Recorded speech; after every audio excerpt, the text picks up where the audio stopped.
আসসালামু আলাইকুম এভরিওয়ান, কি অবস্থা? সবাই কেমন আছেন? আশা করি সবাই ভালো আছেন। সো আজকে আবার চলে এলাম আপনাদের মাঝে নতুন একটা ব্লগ ভিডিও নিয়ে। সো এই যে আমার পিছনে দেখতেছেন একটা পালসার 135 সিসির বাইক।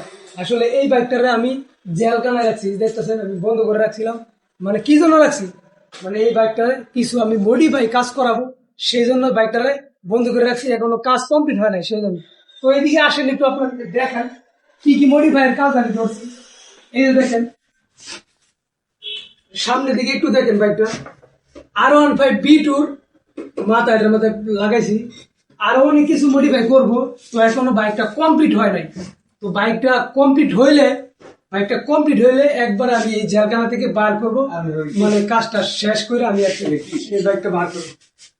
এই যে R15 কিট গুলো আছে, আমি খুললে ওই পাশে রাখছিলাম, এগুলো সব ইনস্টল করা হবে এটার মধ্যে। এটা সব কিছু এটার মধ্যে ইনস্টল করা হবে।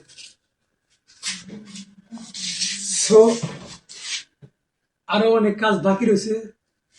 তো আর ভিডিও লম্বা করবো না। আমার ভিউয়ার যারা আছেন সবাই ভালো থাকবেন, সুস্থ থাকবেন। আজকের ভিডিও এই পর্যন্ত। আল্লাহ হাফিজ।